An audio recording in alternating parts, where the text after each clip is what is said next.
Savvy Business Radio, drawing out the best from our guests with our host, Christina Nichman. Our guest today is Don Hutcheson. Don Hutcheson and I delve into how most successful people are ones who have discovered their talents and have found a way to use them to bring value into the world. Find out more about Don and his thriving podcast at discoveryourtalentpodcast.com.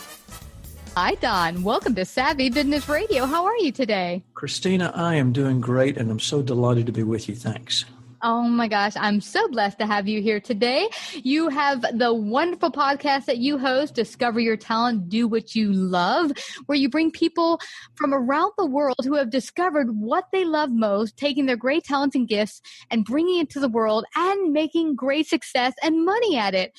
There's more than 87% of the people around the world doing what they hate, going to a job. But you discovered there are people out there who actually do what they love and can make a vocation out of it. And so that's what your podcast is all about, and that's what you've helped people discover. So I'm so grateful to have you share that. Share with our audience a little bit about your backstory and what brought you to creating your podcast. Well, it started a number of years ago. After a tour of duty in the military, and which was the only boss I ever had, Uncle Sam, and graduating from Emory with a degree in Russian language and literature, go figure, I was set to take a teaching job. I thought, this would be a good way to start. And a friend of mine was starting a magazine, an outdoor recreational magazine that sounded fascinating to me. So after contemplation for a few weeks, I turned down the teaching job and got into publishing and never looked back. I did that for 8 years, and it was a great experience. Then with also no experience, I got into the ad business for 12 years and had 3 really brilliant partners, and we built up a internationally recognized ad agency, and that was really fun and used a lot of my talents. But it was at the end of that ride that I discovered from one of our superstars that she had gotten on track with her career from Atlanta to Brown University to Hutcheson Schutsey by taking an assessment. And I said, okay, like the Myers-Briggs or the Strong or all these others. And she said, no, this was a 7-hour assessment over 2 days. Whoa. Yeah, big whoa. And it told me how, it didn't tell me about my personality, my skills, my values, interests, or any of that. It told me how I was hardwired to communicate, problem solve, learn, et cetera. So I said, wow, that's fascinating. 2 weeks later, I'm in Buckhead, Atlanta, taking the same test. And it really opened my eyes. I was in my, I was already in my late 30s, and it opened my eyes to what made me me. And I had a sense of it, but I didn't really know what my innate talents and abilities were and what made me really good at stuff and really bad at stuff. So ended up selling the agency after long consideration and getting into this field with a brilliant psychologist. And we created a whole program that's been going on for 30 years. I sold the company in 2001, but we created a program to help people really figure out who they are so that they can develop a vision and strategy for themselves and not be caught in that 87%. And then when it came time to do the podcast, many years later, it was just kind of clear that I wanted to focus on the same issue of what makes people successful and why are so many people having a hard time to finding their true self so that they can have successful and meaningful lives. Wow. And this brings to mind for me, Don, back in high school, we were asked to take a career assessment. And I don't know how good it was or even what it was called, but I did it on a computer, and they came up with me having the perfect career for me would be a florist. And I was like, that's interesting. I hate plants. And so I was like really bummed. And then when I got into college, my friends were like, you'd be a great hairstylist because I like to mess with my hair. I was like, but none of that kind of jived with me. And it wasn't until I hit my 40s and had a string of, downsizing and corporate jobs where I was just sitting here one night hearing a podcast and something inside of me screamed, you need to do that.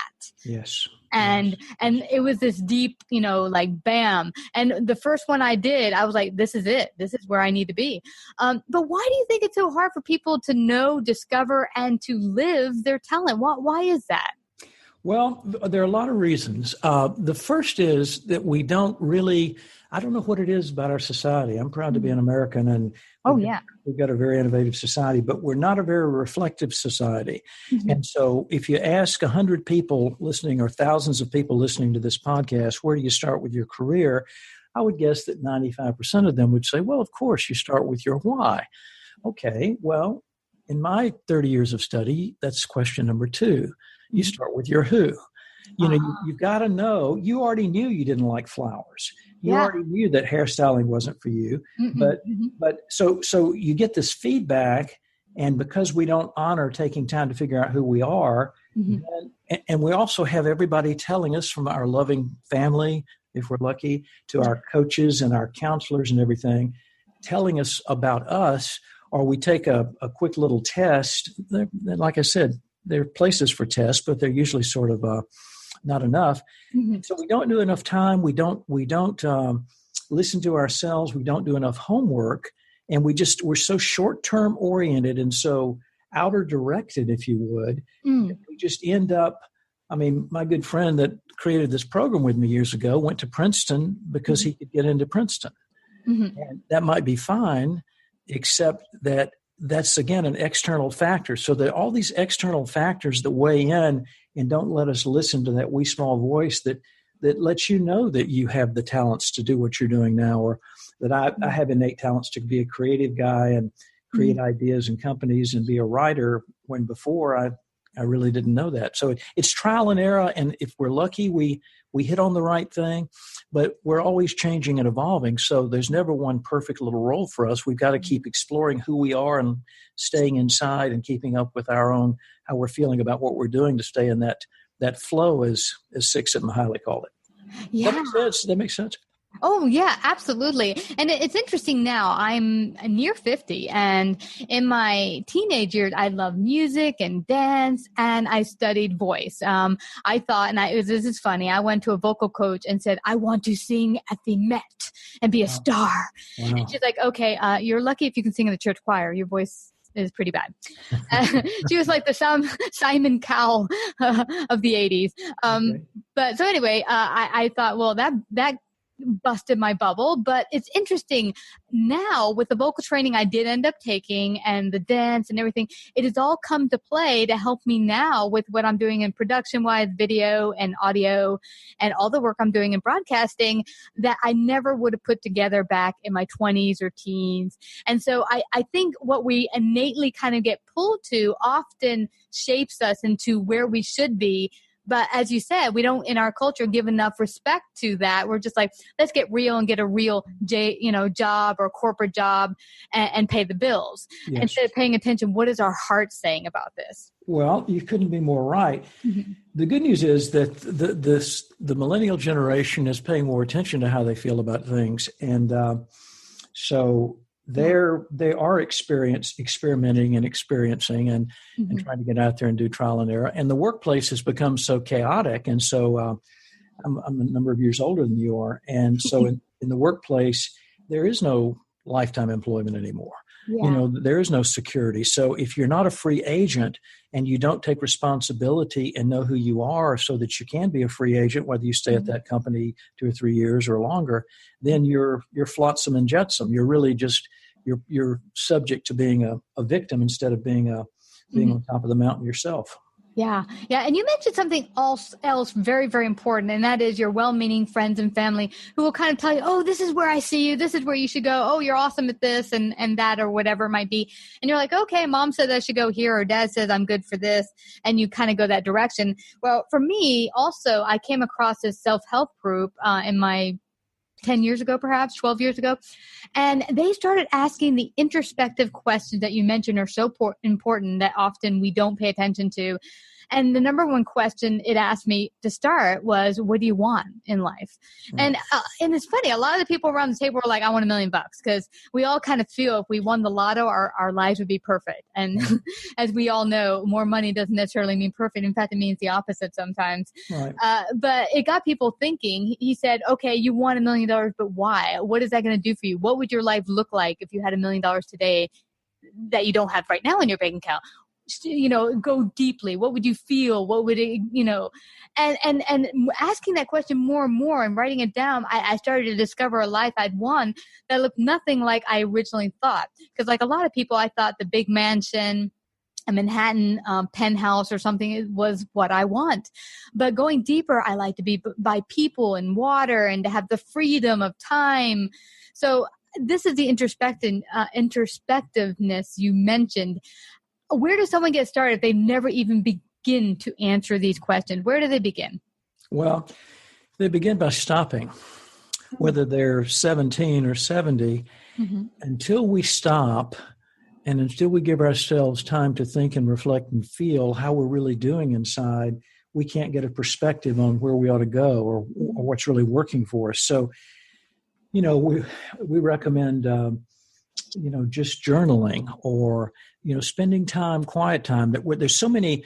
I love social media. I've had a podcast for 3 years, and there's so many different ways that we're going to do membership sites and all kind of fun stuff. So the internet to me is just fantastic, but it's just one modality. So the modality of quietude, the modality of reflection and introspection is, some people do it, but most don't. So if you can stop and then you can journal or just pay attention to how you're feeling with what you're doing. And, did you have a great day? And if you did, what was that about? Was it because you were making a presentation to different teams all day, or because you were working quietly at your desk on a strategic problem, or that you were meeting clients, or that you were talking to your team, or whatever the interaction or engagements were?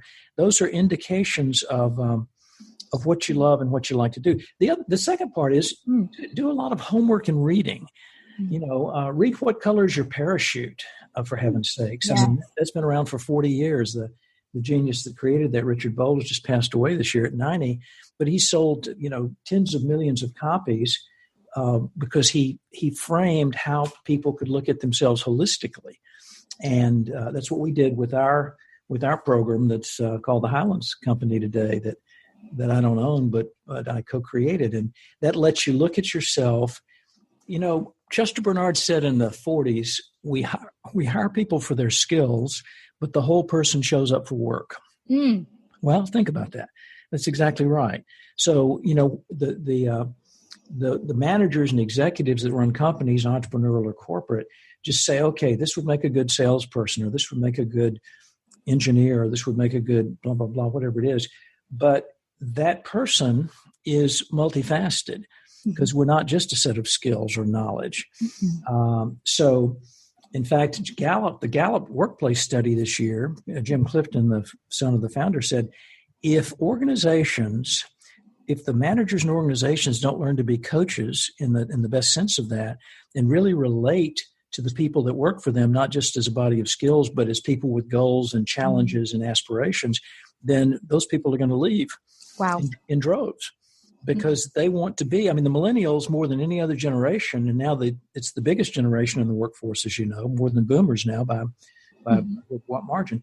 They want to know that their company is interested in their personal development and is not just seeing them as a worker bee at whatever level. So if you can learn about yourself, be quiet, do reflection, read books that inspire you about what it takes to do certain jobs and how your skills and abilities work, and the power of emotional intelligence, which is vital, by the way, then you've got a chance to break outside of the matrix. Yeah. Well, I love that you've touched on so many awesome points. And interestingly, when you mentioned stop, solitude, get with yourself, it's interesting. A lot of the people have come on my show and created a business that they just thrive and love. It was often because of challenges or big stressors that came in their life from an illness or being fired, and they had to find another means to make money, and they came about finding what they love. And during that time where things were shifting and there was chaos, that's when they had to stop, because at that point there's nothing more to do. You have to put a halt on it and be like, how am I here? Why am I here? What am I going to do next? Well, I can't tell you how that resonates with our 3 years and 641 interviews. I can't tell you how often that we find that to be true. Just exactly what you said. People were fired, or they were just bored out of their minds, or they went through some physical deal or a divorce or a relationship, or any number of things that force them to put the brakes on. And my experience after almost 30 years is, what's your life worth to you? Why do you want to wait for that? Why can't you just invest the time now, whether you're 18 or 80, to just do what we're talking about here? Uh-huh. Do what you do on your show too. Just get in there and just do the basic homework on yourself and honor yourself enough to look at the options and dig deeply into what makes you you. It starts with who. Yeah. Why is great, but it starts with who. Oh, I love that. And it's really about refocusing your attention. We don't need to wait for a big catastrophe or crisis to have it say, okay, now what? Let's start today before there's a crisis or challenge in our lives, where we don't have to wait. Like now things are urgent. I mean, the urgent thing sometimes presses you to move quickly, but it's not necessary. You can start today wherever you're at. I asked someone today, because I consult, besides doing the show, I go to Manhattan for a number of businesses, help them with their cash flow, see where it's, not moving the way they want, and see what might be causing that. And the interesting thing is, you mentioned how employees now have to be in touch with their employers have to be in touch with their employees and really care about them on more than just a skill level. And I get that from both sides. I get from the management side and the employer side. Well, I hired them and I want to get what my money's worth. And I said, well, you have to think about it. If you want someone to sit at a desk for 10 to 12 hours a day, how productive is someone really going to be? Think about yourself.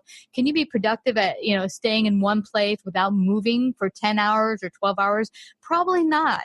And if they are just sitting there, they're probably just pretending to work. Don't you want actual results and productivity? Well, the best way to do that is you have to start treating these people that work for you as actual people and not just a machine. Right. Yeah. Well, yeah. I mean, it's the sports metaphor, but it's easier in sports because you can see if it's basketball or baseball or whatever the sport is, you can see that man or woman is good at this role or that role. But when you're talking about, the knowledge economy, and you're talking about technology, or you're talking about law or whatever, you can't look between people's ears. You can see what they do, but the jobs and roles that people have are so multifaceted.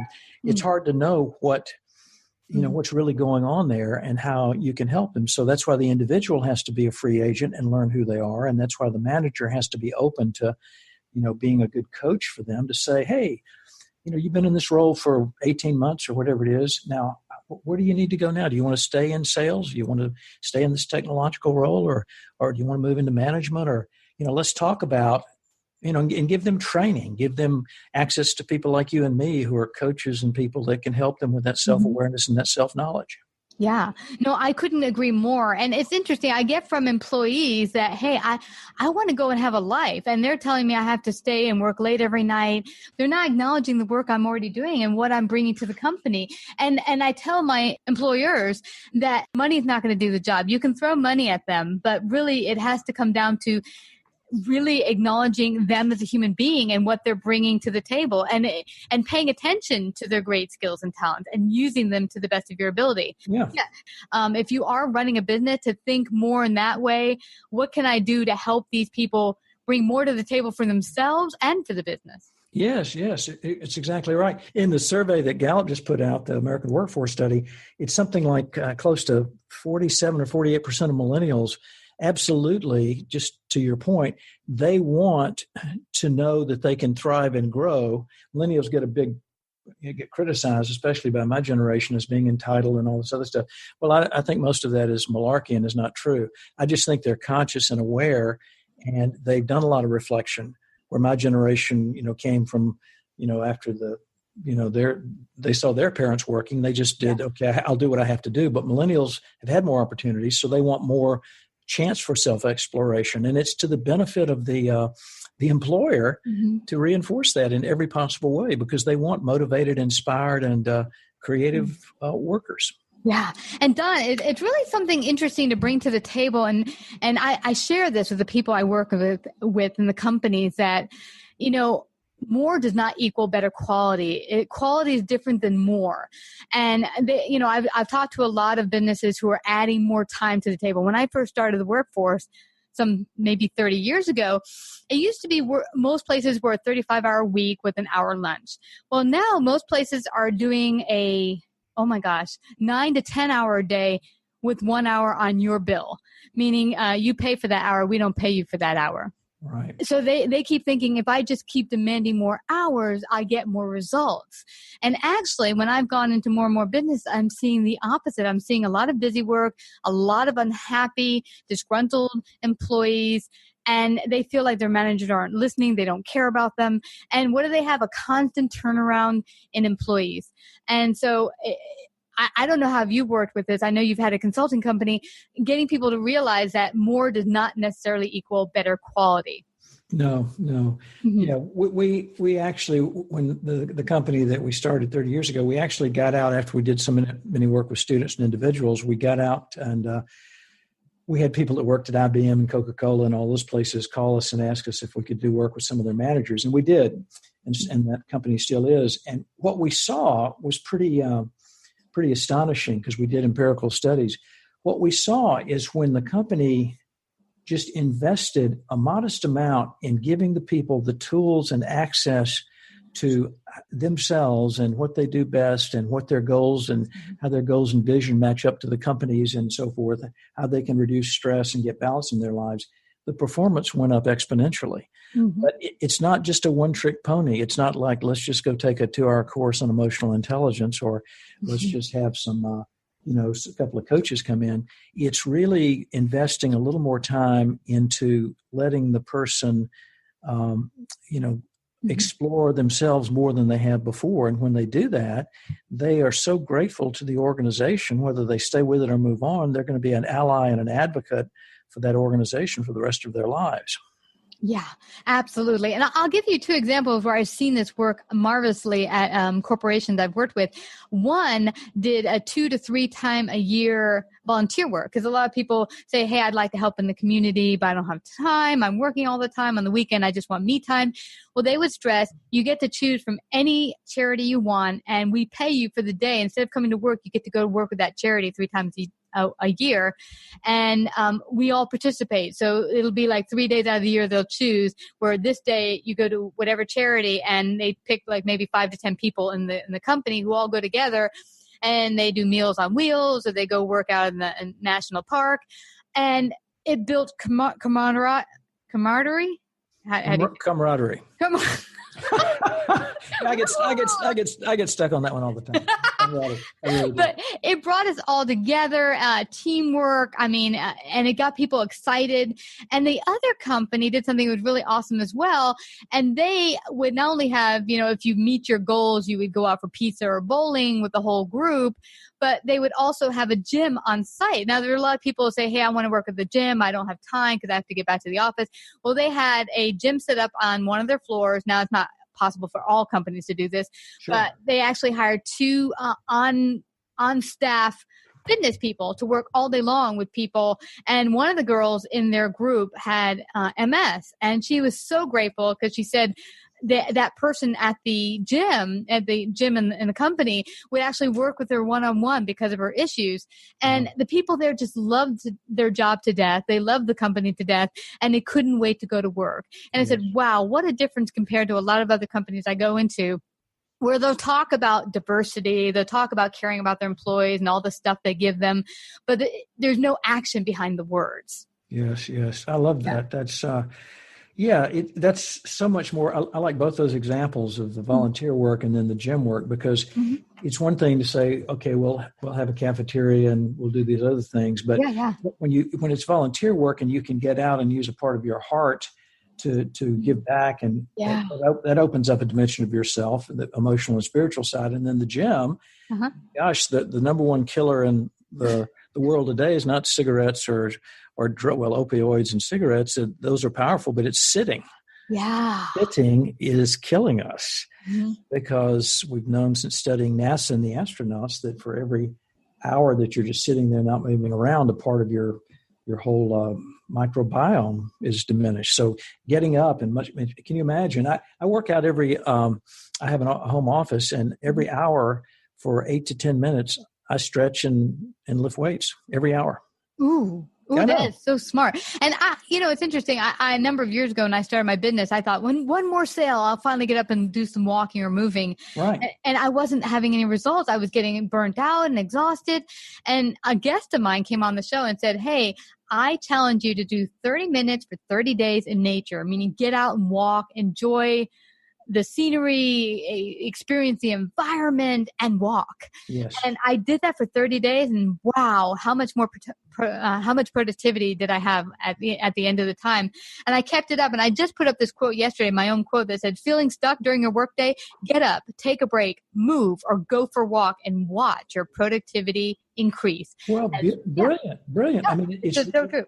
Yeah. It's just amazing what happens when you do that. Mm-hmm. And I think it's interesting to not make it contingent on any kind of goal. You just do it. I mean, you're just going to sit there and go drink something or eat something. So why don't you just do those 50 push-ups, or why don't you do those 20 curls, or whatever it is, the plank, and then you do it, and you're just so much more energized because the blood's flowing through your body and through your brain and heart and gut. And so it makes you more creative and engaging.